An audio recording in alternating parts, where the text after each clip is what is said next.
The landscape of business leadership is undergoing a critical transformation with a growing imperative to foster environments where talent can thrive, irrespective of gender or background.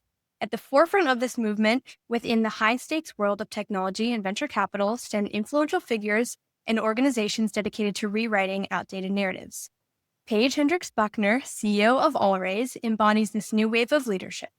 Allraise, the nonprofit she helms, is a powerful force committed to accelerating success of women and non-binary individuals in the tech ecosystem. Understanding Paige's journey and Allraise's impactful work is crucial for anyone seeking to inspire the next generation of female business leaders. Paige stepped into the role of CEO in May 2023, after serving as interim CEO and chief of staff since May 2022. Before joining Allraise, she co-founded Client Joy, a platform for business gifting, and served as the chief operating officer at Founder Gym, where she trained over 500 founders. Paige's diverse background also includes experience as a policy director and community liaison, as well as a Teach for America Corps member. She holds a BA in International Studies and Geography from the University of Missouri-Columbia and a master's in elementary education from the University of Nevada, Las Vegas. Paige, thank you so much for joining me today. It is such an honor to be here. Thanks for having me, Avery. Of course. All right, so let's get started with the first question. Your career path wasn't a straight line through tech or finance. It involved education and policy and nonprofit work. How have these diverse experiences shaped your leadership approach at Allraise, particularly in tackling systemic issues within venture capital? Yeah, first of all, I'm so excited to be one of the stories that you tell in this podcast. I have watched another episode that includes an incredible member of our community, and I'm just really excited that you're sharing folks' stories because when I was your age, I wish that I could see more examples of what was possible in the world. And one thing that I hope is helpful for your audience is to see that your career path doesn't need to look as linear as, say, like a resume or as like your LinkedIn profile looks like, if that's the platform that folks will be using in the future. So I will share with you that I think my career has always been at the intersection of community and education. And there's something here about like activism in a bunch of different ways. And so when I left college, I wasn't sure what I wanted to do. And so I was really excited to join Teach for America as an opportunity to consider a career in that space. And at the time, I thought I wanted to be a lawyer. And I recently talked about this in another podcast. As I've been reflecting on that, I don't think in my heart of hearts it's what I knew I wanted to do. I think it's what I thought I was supposed to do. And so I spent a lot of time reflecting on how am I making career choices about where I am uniquely positioned to be and where I can bring my superpowers to bear and where I can be most helpful. And so what I would say is that as I thought about my career and how it got me to Allraise, I feel like I'm the perfect person for this role in this organization right now, because what I've always been looking for is a place where I can connect with really active people who are curious, who are always looking for ways to change the world and bring others along in that journey with them and have a diverse community of folks be part of that experience. And so when I was in education, I got to teach fourth and fifth graders, which was amazing because you learn way more from them than they learn from you, especially when you're early in your teaching career. And then as I worked at the Urban League, getting to understand what healthcare looked like or health insurance looked like for families and how it was so challenging for people who are outside of the employer-backed insurance experience. And what I loved about that was really understanding how you can change someone's life by giving them access to a resource like insurance, especially for their kids.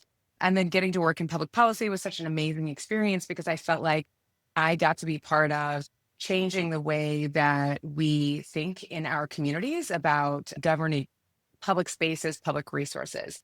So all of these little things I feel like led me to start my own business because I was super excited about doing that in the public sector, making a change in the world, but I didn't realize you could do it with a startup. So when I finally got into a startup, my first business that I left my policy job for, it was an opportunity to really build solutions for people's problems using technology.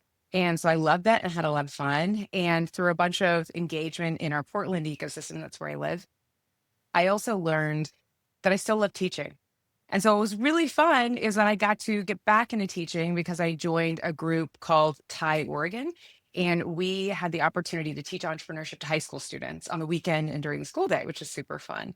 And then all of that kind of came together with Founder Gym, where I got a chance to help build out this training experience that was completely virtual from 2018 to 2022 before I jumped into All Raise. And that was really about helping people understand the norms, the language, the ways to navigate the venture capital ecosystem as you were raising for your startup. And that was specifically for folks from underrepresented communities as we look at the landscape of folks who have traditionally gotten access to venture capital. So I think all of those things I'm trying to get in where I fit in. And education is often the place, building community is often the place, and then helping to activate people in their highest and best use. Yeah, that's amazing. For me, like in high school, it's so scary thinking about the future and what my career is going to be. Why? Can I ask you? Like, tell me more if you don't mind. I feel like in high school now, it's like all this pressure with college, especially. Everybody's talking about their futures and like guidance counselors are starting to talk about your future. But you're the perfect example. Like, you just got to follow your dreams and go into it. Avery, okay, listen, I'm going to be real talk with you because I want to make sure that, like, when I was your age, I felt the same way. I was so worried about, am I going to get a seat at a university? Is anybody going to accept me? What am I going to do with my life? Again, at this time, I'm thinking like, I want to be a lawyer again, because I think that's what I'm supposed to be doing. But I will just tell you, I think in moments like this, yes, planning is really important. So I will say that, like, plan, talk to your advisors, your family, your counselors, all those wonderful people, but then also be curious. I think that's actually what you're doing right now. Like, you're pursuing your curiosity is probably one of the most important things you can do in this phase of your life. At least that's what I think. And I think your curiosity will lead you to some cool places. But yes, I hope that you are being gentle on yourself, because it's an intense period of life, but I know you'll figure it out. Oh, thank you so much for sharing that. It's definitely helpful to hear advice from successful people like you. And you can give me advice too, because I know you got some. I want to hear what Avery has to say, okay? Okay, on a similar note, what do you think motivated your transition from roles in education and policy to eventually becoming CEO of All Raise? I know you spoke on that, but a little more. Yeah, of course. You know, as I think about that journey, again, I think it looks, and I've tried to be really transparent about this a few times. I think sometimes these decisions look more intentional than they always were, but often I'm leaning into my curiosity. And so when I was an educator, I was in Teach for America, and I was making a commitment for 2 years. And then I got a free master's degree if I committed to the district for 3 years. So that's what I did. And at the end of my third year, I wasn't sure what I wanted to do. And so at the time, I had met my now husband and decided to be closer to him. So I moved to Portland, Oregon from Las Vegas. And that was actually a really great decision in my life for lots of reasons. One, my husband is such an important person in my life. And I think about what we're building together is so special for our kids and our fluffy dog and ourselves. And he actually is one of the reasons why I've gotten into tech in the past, which was really cool, because he's a software engineer. And I didn't even imagine this is the space that I could play in, but he really encouraged me to explore it. And so I moved to Portland, Oregon, didn't know what I wanted to do, applied for so many jobs. No one would hire me. This is 2011, until I got a job at the Urban League, helping families get access to healthcare. And what's cool about that experience, like I said earlier, was it was an opportunity to really understand the challenge of those folks who are outside of employer funded healthcare and what that can mean for a family. And so it was a really awesome opportunity to be grounded in a human centered experience and get to know families, and then also be part of a great nonprofit that I've always admired. And then I got hired at the Apple Store. So I had 2 jobs at the same time. And Apple was an amazing way for me to, I think, actually build my confidence during that period of time, because I wasn't sure what I was going to do next, but it forced me to go out and talk to people every day and help them fix their devices. And I taught classes. And it was actually at Apple that I met the woman who introduced me to my boss at my policy job. And I taught her a class, and she was like, I think you should apply for this job. So I did, and I got it, which was cool. And that was to be a policy advisor at the time. I ended my role as a policy director at Multnomah County. And so the pivot out of education was really an exploratory period to ask, do I know what I want to do next? And let's take some time to figure it out. I will also say that I was looking for a bigger way to make an impact. And I think this is something I reflect on quite a bit. I love teaching my 4th and 5th grade students more than anything. It was Still one of the hardest jobs I've ever had in my life, one of the most important jobs I've ever had. I feel so deeply grateful that people trusted me with their children. As I understand this even deeply, more deep level or deeper level as a parent now. But I wanted to be able to impact more than just the kids in my classroom. And it became clear to me that the systems that we had built for our kids, and I say this broadly as society, for education experiences like elementary school, college, whatever, these experiences were not necessarily meeting people where they were or in a way that they needed. And so what I was really excited to do was to think more broadly about how I could impact more people. So not just one classroom of kids, but maybe a school district of kids. And at that time, I wasn't sure if I wanted to go back to education. And so that's really where that came from. But I will tell you that being a teacher is something I'll be for the rest of my life. And I think it's one of the most important skill sets that I continue to hone and feel great joy when I'm doing, because I think there is nothing like watching someone learn. And I personally love learning. Yeah, about making an impact now, because now you're impacting all of these kids in classrooms with All Rays. Just me coming out of high school, you're impacting my journey in the business Thank you field. for that. Of course. So speaking of All Rays, the first thing that I noticed on the website that stood out to me was this mantra: move money, shift power, and change culture. Yeah. So what does that mean in practice? Yeah. So actually, it's interesting because this idea that was born out of many people talking, by the way, that tagline came out of lots of conversations and lots of folks adding to it. But I think the concept behind it came about when I was teaching. And again, I've done a lot of reflection lately, and I'm grateful that I get to share it with you. But pardon me if it's a bit meandering as I get to the point. But I remember thinking as a teacher, if we could really think about who has money in society to impact the big systems that drive innovation, that drive education, that drive governance. And we were able to increase the number of people who had access to that, and diversify the voices who could talk about what needs to happen with those dollars. I thought there might be a huge opportunity for us to change the way that our society works. And I think when we talk about money is power, and when folks have the ability to vote with their dollars and tell people what they value, whether it's a consumer product or it's to back a candidate in government, I think there's an opportunity to change who therefore has power in society, right? So then you can use your power to change who else has power and who helps make decisions, but then also to change the way that society works and culture and what we believe and our social norms. And so what I love about the work that we're doing in All Rays is that we have an opportunity through venture capital to think about who participates in innovation. And what I get super excited about is that we have a huge opportunity to increase the different kinds of folks who can be part of that innovation economy. And while venture capital is really small, it has a really outsized impact on culture. So what I get excited about when I hear that tagline is, if I think about venture capitalists who are writing checks to invest in companies that are going to shape the future of our public and private markets, of the way that we text, the way that we write, the way that we talk, the way we tell stories, that will have an impact on who has power in society. And specifically, if you think about, and I often think about some of the folks who are doing incredible work now, but if you think about so many all raisers who are funding the future or building the future, I then think to myself, when they become wealthy because of that big event that they have, company goes public, then what do they do with that wealth and that power? What philanthropic endeavors do they decide to go on? What stories are they telling? How are they now an example of success, and who looks up to them? So I get really excited about that tagline because I do think there's an opportunity for us to expand the pie for everybody by adding new voices to who then gets to shape the future, funding and building it.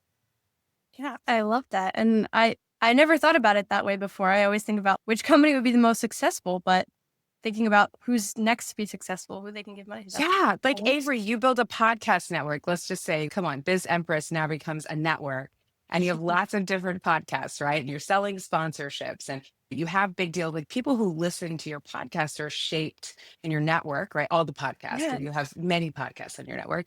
They are then shaped by the experts that you bring, the perspectives that you share, the data that you share. And I want more folks like you out doing this kind of storytelling. And again, using their capital to shape the future. Absolutely. I love that. This is our dream for you. Are you ready? And Yeah, the answer is yes, yeah, always I'm ready. happy with this. I love Always ready. She's always ready. it. Okay, so moving deeper into the company, Always operates through specific programs like VC cohorts and Yeah. founder boot camps. Do you have a specific success story, maybe about a founder or funder that exemplifies the impact these programs have? Yes, actually. So when I read this question in advance, I was just thinking about two stories that come to mind. We're a nonprofit that hosts programming throughout the year to help people build their skills, their knowledge, and their network. And our cohorts in particular are an opportunity for people to build relationships with people. Their same like title band is probably a good way to put that. So we have them for associates and principals and for people in partner plus roles. And so what I saw this really beautiful example of two cohort members who were sharing how not only were they able to share deals with each other, but now they've become best friends. And so they're both relational and transactional, which is something we talk a lot about. And so in the relational side of things, they're getting to know each other as human beings. They're building a strong relationship, which, by the way, facilitates trust in a really powerful way. But then they're also being transactional. It was fun that the order was like, yeah, we were in a cohort. We saw we had some folks that we might want to swap when it came to deals. And so we were talking through the opportunities and we got to know each other better. We built a great relationship. And what excites me about that is that relationship then can transcend that program. It can transcend their title or like where they work or what they do. And so no matter where they are in the world, they now have each other, which is actually what I get most excited about is people building these strong, long-term, meaningful relationships with each other. As far as our founder boot camps, actually, there was a founder office hour, somebody that I spoke with recently who told me that not only did founder office hours help them understand like how they were going to build their company, but also fundraise for the company. And they got it acquired, which is super exciting. Yeah. And they continued to meet with their group well after the program wasn't being operated by our organization anymore. And so what's again neat about that is folks are getting the skills and the knowledge that they need, but also the network to help them continue to navigate whatever challenges they might see moving forward. What's great about that is if you're somebody who goes and starts the company and you're willing to take that risk, you often can bring those leadership and those startup-y skills to the next thing that you do. And so it's always great to have a group of people who are willing to support you and back you and have known you from this to this and can help you surface new opportunities, right? They can help you build the next thing. They can hire you. And so I think those are two powerful examples of ways that our programs have impacted people, but there are so many more. Yeah, those are amazing stories. It's so cool that Always builds that network that will have like their whole life. Truly. That's what I'm hoping. And you know what's neat about it is it's not just one person. It is truly a community effort. Yeah. And people care about each other so much. And I think in this time now, people are looking for connection, Yeah. looking for authenticity. And so I'm really excited to see that in our network, it being operationalized in a way that almost feels effortless as I'm hearing more and more of these stories show up. It's awesome. No, especially for people like women and non-binary people who Yeah. don't have easy access to that network. Yeah. And I think also sometimes if you're the only in the room, it can be very lonely. And so many people I've talked to are the only in the room, whether race or ethnicity or their gender or their class or where they're from. And so it's nice to say, I may be the only in this room, but I'm not the only in my network. And where my men, they got my back. Yeah, that's awesome. Okay, so data on Always has Yes. shown progress in increasing female check writers, but Yeah. the funding for female-only founders is at 2%, which is an insane statistic. Why do you think that this specific gap is so persistent? Yes, I think, again, there are so many systemic issues that make it hard for us to put our finger on the specific things. So I'll give you some examples of what I've seen. Number one is operationalizing improved deal flow review that allows you to see more businesses backed by women or started by women. So what I mean by that is if, let's say, Avery, you go start a business and you're like, okay, great, I started my company and I'm getting ready to go out and raise venture capital. I want to make sure that those venture firms see you, right? And they account for you as a really big opportunity. And so what I've heard in the past is, especially the people who are in the front lines, let's say you have an associate who's out and meets you at an event, Avery, that we want them to recognize the opportunity. And I've definitely heard entirely too many stories of folks who shared that like it just didn't, when I spoke with a firm, they didn't think I was a big enough opportunity when there was certainly a large enough market, but maybe the right questions weren't asked or the person who was vetting them didn't take the opportunity seriously. So how can you operationalize vetting deals and founders to see the opportunity and not just to pick away at the risk, which is the second piece of this? There's a really great study, and I'll have to share it with you if you'd like to add it to the notes, that talks about the fact that when women are pitching, they often get picked apart on the risk related to their business instead of the opportunity. And so again, this is another opportunity for organizations, specifically venture capital firms, to say, okay, what can we improve about our process and how we do diligence to uncover the big market there instead of saying, this is going to work for this reason and this reason, which is definitely the experience that men are not having as much of. I would say the other piece of this that's really important is that we need to continue to hold up examples of folks who are just crushing it. And so we can use those as examples and say, oh, yeah, actually, there's this woman or non-binary folk, there's this woman non-binary. These folks have done it and have crushed it, and we need to pattern match against them as well. In culture, we are often pattern matching against the same success, the same people over and over again.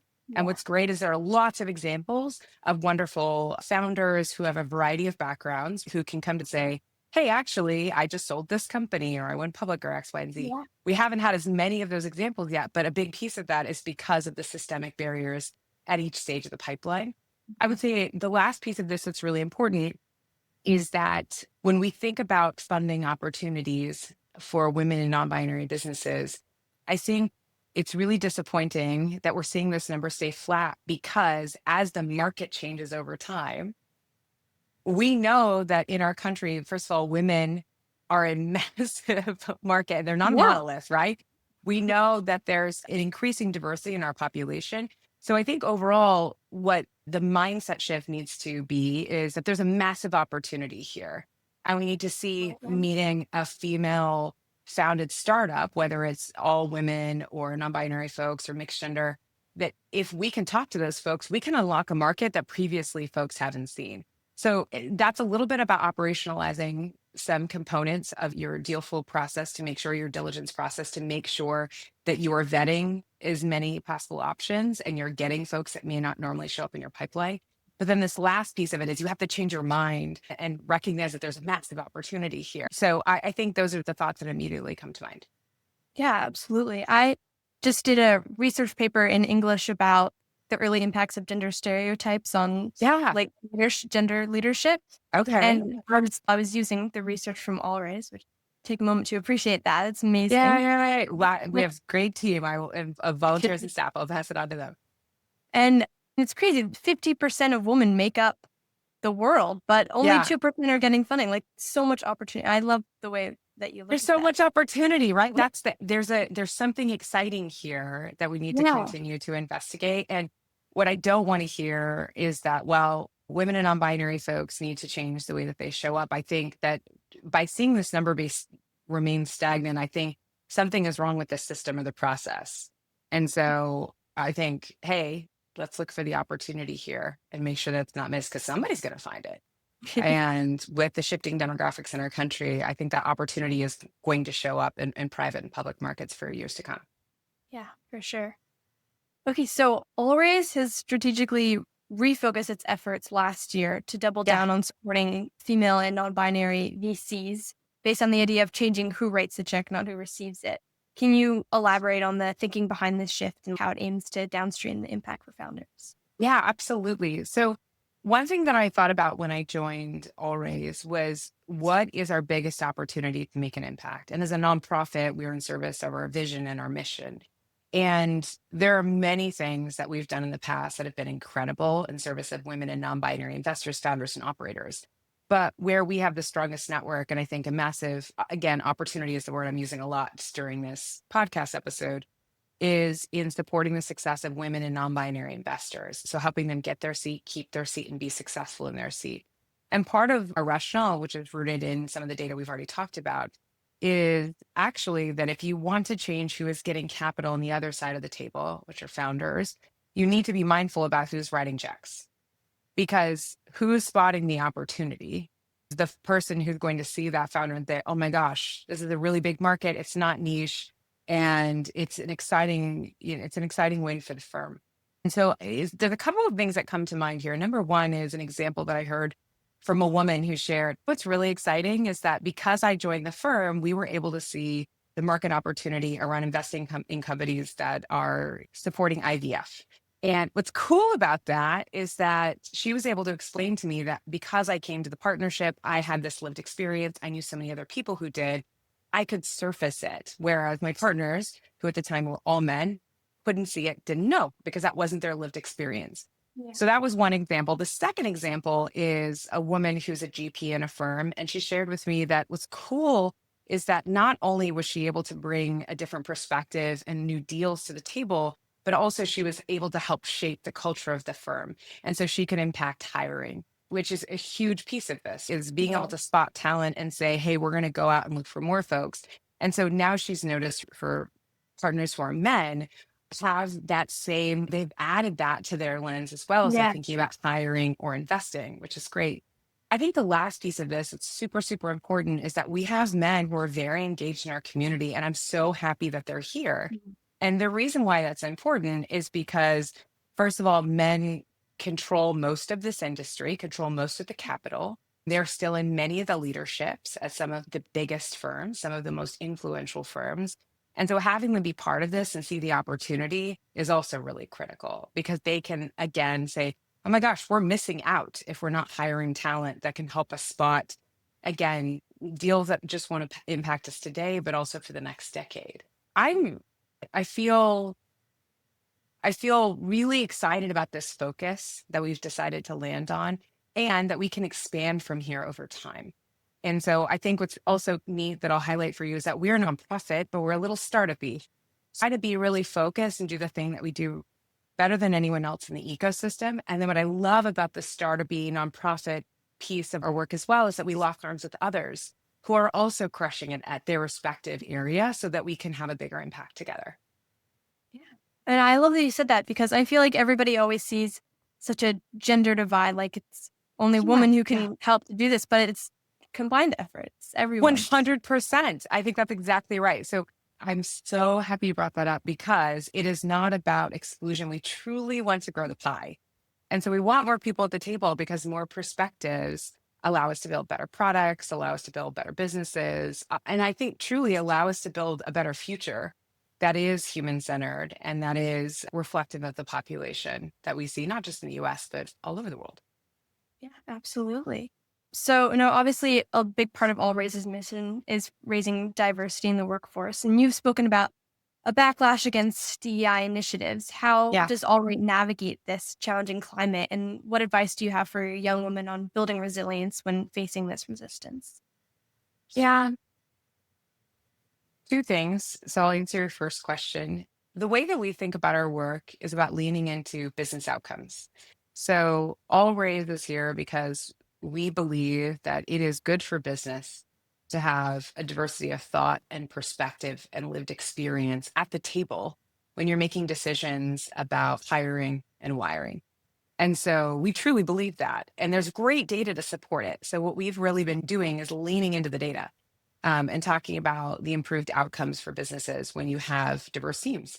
So that's exciting that we get to lean into data that already exists. And we're talking to sister organizations, to LPs, to cousin organizations, peer organizations, and we're discussing ways that we can refresh that data to continue telling the story. We're also really showcasing people who've embodied this work and demonstrate what an opportunity, again, it is. And I'm going to keep leaning to that because what I think might be missing from some perspectives is that this is about being exclusive. It's not. It's the Yeah. opposite. And having spent a lot of time thinking about this in the context of civil rights and in the context of education, we've just had so many systems in place that have kept people out of opportunities to build and grow wealth, out of opportunities to influence public policy, to influence the way their communities work. And so what I continue to be passionate about in my career is just, again, growing the pie, adding more seats around the table, growing the table, because again, there's such an exciting chance for us to build a future together that is really reflective, I think, of what so many people want. Yeah. And so that's the first part of it. The second part of it is, as you think about navigating resilience, I would say there are three things that come to mind. Number one is you have to lean into what you can do better. than anyone else. You have to lean into your own superpowers. So what are you really great at? Is it storytelling? Is it building? Is it getting something funded? Is it research? What is it? And lean into that and do that work. I think in moments like this that are really challenging, resilience can grow when we dig ourselves into joy, when we're grounded in joy. And I think joy can come from being in flow and being the thing that you really love doing. I think number two is focus. You cannot do everything. You cannot burn yourself out. I definitely had way more energy at the beginning of my career than I do now. And now I got to get my sleep. Okay. We're not doing 5-hour nights anymore. Right. And having 3 jobs and all that stuff. Like, focus, do the one thing that you can do and do it exceptionally well. And so I wake up thinking about how can I do my job and serve in my role exceptionally well in this time, so that I don't feel like, oh, I can't do that, or I should be doing that, and feeling like I'm spread so thin that I'm not of service to anyone. And I think the last piece is don't do it alone. Right. Yeah. So if you know the thing you do well, you're focused on that, but then you're locking arms with other people and you're doing that in concert with others who are, again, standing in what they're really great at, focusing on that thing. I think you create something incredible together. And I will tell you, the coordination piece of it can be really tricky. And in a startup-y way, try to be as MVP as possible. Don't make it super, super heavy or hard to do. And we try to do that at Always for our volunteers. We try to make this a really easy experience for them to engage because they're very busy people, and give them something meaningful to do that they can focus on and do based on their expertise. But I think it's those 3 things together. And the time that we live in now is not the only time that the world will be hard or life will be hard. I've lived through many cycles at this point that are challenging and tricky, but I think continue to lean into those 3 things. I think you can navigate and come out the other side with some good experience and some perspective that will help you weather the next set of storms. Yeah. Thank you for that advice, Of especially. course. What do you think, Avery? Can I ask you, what do you think about that? How do you think what do you think resilience should look like? What advice would you offer for others? I really love what you said about focusing on one thing, because I feel like that's something even now in high school that you see is everybody trying to do everything, join every club, be a part of everything, start something. Like, it's just crazy. But yeah, you need to focus on your passion, and that it doesn't have to be this and this. And I love what you say about that, because it's so important, and not to burn yourself out, because there's so much more to life than just that. Yeah, 100%. Can I tell you, Avery, just as you were talking, it reminded me of this really funny experience. And I'm going to text. So one of my best friends from kindergarten, I think she's the one who said this to me. I'll give her the credit. I won't say her name though. I'll send this to her and she can tell me. But I think I, at the time, was like maybe a junior or maybe a senior. I can't remember school. And I had way too many things going on, Avery, right? Yep. I'm doing speech and debate, and I'm doing band, and I'm doing all these other things. And I think I was running for an office, and I was like late and flew in as in like ran in really fast and a hot mess. And I think I gave my speech thinking like it was a shoo-in that I was going to get this role. And I 100% didn't get it. And the feedback I think I got from her, which is great, we're loving this feedback, this is love, was like, hey, you're doing too much and you're not going to be good for anybody. And I was like, devastated. But by the way, I didn't learn that lesson until maybe yesterday. I wish I would have learned it at 16 years old, but no, 100% had a very hard head. So I'm sharing this advice to you. It's like the freshest, hottest advice that I just took. Thank you. I think I could use some advice like that. For sure. And I love that you're still best friends with your friend from kindergarten. That's yeah, amazing. she's pretty awesome. She's an awesome human being. We were just texting the other day. She's a rock star. But yeah, I've always appreciated about Molly. She like keeps me very grounded. So yeah. I love that. Okay, so as you were also saying, mentorship and sponsorship are clearly very important, highlighted by the role of allies in programs like BC Champions at Always. What advice do you give to young girls about finding and cultivating relationships with mentors and sponsors as they begin their journeys? Yeah, this is honestly my favorite topic. And because I love finding mentors, I love who are willing to share their expertise and their advice with me. And I also love being a mentor. And I think the fine balance that I've been trying to figure out throughout life, if you can tell I have this trend of maybe taking on a little too much, is how to make sure that I do that in a meaningful way. And so sometimes in my life, it's been more at scale. So I would say this kind of conversation, doing a podcast feels a little more at scale than like a one-to-one relationship. So I would say, as you think about mentorship throughout your life, I'm going to say this over and over again, opportunity and curiosity keep coming up here, but curiosity, lean into your Mhm. curiosity and show your curiosity to people, because I think the people that have mentored me and the people that I've been most excited to mentor have shown up and said, I'm really curious about this thing. You had an experience with it. Would you mind sharing it with me? Or I've done the exact same thing with someone else. I think that mentorship, sponsorship can look different depending upon the role that you're in and the stage of life that you're in. So it depends on what you're looking for. There are some folks that I only spend time with for like maybe a quarter of a year. There's some people I only met with once, but they had a really big impact on me. Yeah. And I don't think we ever said the word like mentor mentee to each other, like those words never, but I would say that they've had a really big impact on me. And lean into your curiosity. What are you really curious about learning? And who then could teach you about that? And so sometimes those folks are going to teach you about that on the internet. One of the reasons why I love social media is for this. Like, I think you can leverage this in a way, social media in a way that's really powerful. And then I would say try to go find those people and talk to them in the world as well. So don't just watch them on the internet. But one of my mentors in college, whom I adored, was one of my professors. And he wrote I thought this was so cool at this time. I don't know why I thought this was so cool, but he wrote his own textbook. Oh, And I that's was so like, cool. excuse me? No, really? You never think about who writes the textbooks. That's I so remember, cool. I was like, you wrote this book? It's amazing, Dr. Hobbs. And so I remember going to his office and just being like, hey, I don't even know I had a conversation with him, like what we said, but he ended up being one of the most influential people during my college experience and would write me letters of recommendation. It was just so supportive. And is the reason I became a geography major, because I really loved what he was teaching. But I felt like way more hands on than some of the relationships I've had where somebody is willing to meet with me. I know some folks now who are willing to meet with me every quarter. And I'm like, okay, I don't want to bug you too much. You got 45 minutes. I got 50,000 questions. So I would say we started off by talking a little bit about leaning into your curiosity. Go find those people in the world and try to connect with them. The last piece is it's always great to be on both sides of that relationship. So I always like to have somebody that is mentoring me. So I like to be mentored and I like to mentor at the same time. And I think it helps you stay agile and smart, and it helps you remain useful if you're on both sides of that experience. Cause you can be like, oh, I know how it feels. And so I think I can be like, oh yeah, in my experience as a mentee, I like X, Y, and Z. And so I know I can bring that to this relationship as well.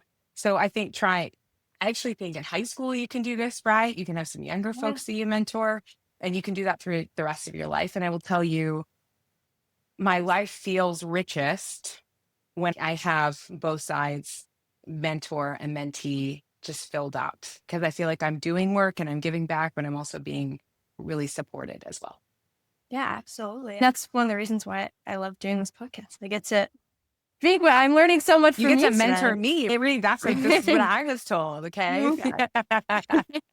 No, I mean, it's so cool, especially just in terms of kids in younger grades, getting to speak to them. It's so cool to teach what you've learned from other people. Absolutely, both sides. Yeah. Actually. And also, people who are younger than you keep you connected to a different Yeah. generation, Yeah. right? Different now. And I still like to stay connected. And I have many nieces and nephews, very blessed. And they definitely keep me grounded and they teach me things, which is really nice. But there are Yeah. some things I've learned that are timeless. Like when I was a teenager, I liked to go to the mall, okay, and walk around. My nieces and nephews were still doing mall time and arcade time. So some things are timeless, but they definitely have more social media than I was a kid. So they're teaching me about that. Mm. Okay, so looking towards the future, what do Uh-huh. you think is your biggest hope for the next generation of female and non-binary leaders entering the tech and VC world? And what's one key piece of advice that you would give them today? I think my biggest hope is that the next generation is ambitious and heart-centered. And the reason why I say that is because I see how much is possible in the world. And I think being wonderfully ambitious and taking big swings and taking big risks, I think is a massive opportunity. And I think you should try to do that throughout your life. there are just so many big problems to be solved in the world today. And so I want to see more as the next generation taking those big swings and stepping up to the plate and building solutions that aren't just for a really small group of people in their community, but potentially could affect the rest of the world. Um, the short-term part to me is really important because I think during the pandemic, I reflected a lot on how much people really wanted to be connected with each other. And I think human beings do need connection. And I think when I mean being heart-centered, I think sometimes in business, what I thought made you successful was to not be heart centered, to be as objective as possible and to walk away from the things that make you a human. And I actually think the next generation has a really big opportunity to continue to double down on what heart centered leadership can look like and how powerful it can be in a really catalytic and positive way. I would say my advice for folks is take the time to figure out the thing that you both love to do and are uniquely built to do. I think that's so hard and it takes time and exploration. And by the way, it changes. Like what you thought you wanted to do and who you were at that time is going to change as you grow, as you change, whether it's grade or school or career. If you decide that you want to have a family, if you want to add kids or the family you make of folks, like whatever that looks like for you, you might change and that's okay. But I think the analogy that I'm thinking of, I don't know why jujitsu is coming up for me, but in jujitsu, do you much about jujitsu, Avery? I do. Actually, one of my teachers does jujitsu and he loves it, talks about it all the time. Okay, this is for your teacher then. When I first started, I started practicing jujitsu for a really short period of time. Loved it. We'll probably get back to it at some point. No, don't have time right now. But one of the things that I found was most compelling was this idea of shrimping, which is like when you make like little tiny micro movements to get into a position that basically is more favorable for you, right? So you're not going to tap out. So when I think about life, I think sometimes it's just a series of shrimping, like little tiny micro movements as you get closer and closer to what it is that you want to be. Again, that like thing you're really great at and the thing that brings you joy. And sometimes just as you figure that out, it changes again. So I just hope the next generation continues to lean into that as much as possible because I think authenticity, which is what I think is born out of the melding of these two things, is such a powerful beacon for other people to say, hey, you also can step into being a full person. I see you and I respect you and I support you. So that's what I'm thinking about. What about you, Avery? What do you think? Yeah, I love that. I feel like so many people, like you said, you felt like you needed to be a lawyer. And I think that's what Yeah. a lot of kids feel like nowadays, like they need to do what their parents do, or they need to do a certain job to make enough money and be successful. But Of like, course. it's really, I like what you're going to succeed in most, how you're going to make the most impact is what you're passionate about, what you dream about. So, Yeah. And it's okay if you have stints where you're not doing that thing. There are so many times that I've had like 3 or 4 jobs that have nothing to do with what I'm interested in doing. And that's okay. Those things help you get closer to. So anyway, I'm so grateful for what you're doing with Biz Empress. I think again, it's such a wonderful beacon for other people. I wish I would have had it. And I feel really lucky that I get to talk to you today. And I've learned from you today. So thank you. thank you. Thank you for being here. I've learned so much from you. I'm so happy that I get to share this with everybody, all these cool stories. Yeah, it's really cool. It's super cool. You know what I want to do? This is me saying, I'm going to be following this journey. I want to be as helpful as I can, but I'm super excited to see where it is like a year from now and what you learn. So if you have a podcast episode where you want to come back and talk about learnings, I would love to interview you. To be like, what have you learned? What are your favorites? For sure. Oh my God, You can cut that part out. You're like, we're not doing that. No, thank you. Oh my gosh, that'd be so fun, Avery. We're really fun. I love talking. Yes, me too. Can you tell? Okay, I have one final question. Okay, ask. Okay. You've had such an inspirational career, encouraging so many aspiring leaders like me to follow their dreams. Who is someone that has inspired you throughout your journey? First of all, it's funny because when I read that question, I was like, I wouldn't actually think about my career as inspiring. Again, you step out. I'm 40 this year. I turned 40 this year. And it's just funny to look back and be like, yeah, I was just like doing the thing that I was curious about. Or sometimes you just need a job. Thank you for saying that about my career. I had not thought about it. Okay. I think there are lots of people who have inspired me in my career. I think in the current phase of my career right now, our board chair, Aileen Lee, is so very inspiring to me. She's a deeply humble person, but I think she also stands in what she's really great at. And she is so deeply committed to many powerful movements in our country to help people from all backgrounds get access to education and healthcare and human rights. And it's just so inspiring to see her do her full day job, be a full parent and a full human, and then also to show up and be an investor. And of course, I get to work with her, their board chair. So I feel really fortunate. Working with her has been one of the greatest gifts in this role, and then I would say in my career. I also think a lot about my mom. She actually started, I didn't realize that she was the first entrepreneur. I think I like really knew because she started a sewing business, Avery, and it was Oh, amazing. cool. Yes, and she's the best. I still have a suit that she made for me in high school because it is that well constructed. It's great. And what I was really inspired by, and still inspired by, was my mom, is that she's so funny, she's so charismatic, and she's so smart, and she's so curious, and she's so interested in learning. And whatever she's doing, she like wants to really understand it. And she's an incredible mother, and she has helped me understand what it looks like to be a great mother to my kids, which is really a gift. And so I'm passing all that magic on to my wonderful currently 3-year-old and 7-year-old. So yeah, those are the people that I'm thinking of today, but there are many more. Those are just two at the top of my brain. Thank you so much. You truly are very inspirational to me. Your whole Avery, I'm very inspired by you. Some of the things that you share with me, I'm like, Yeah. count me as I'm in the Avery Sand Club for sure. Thank you very much.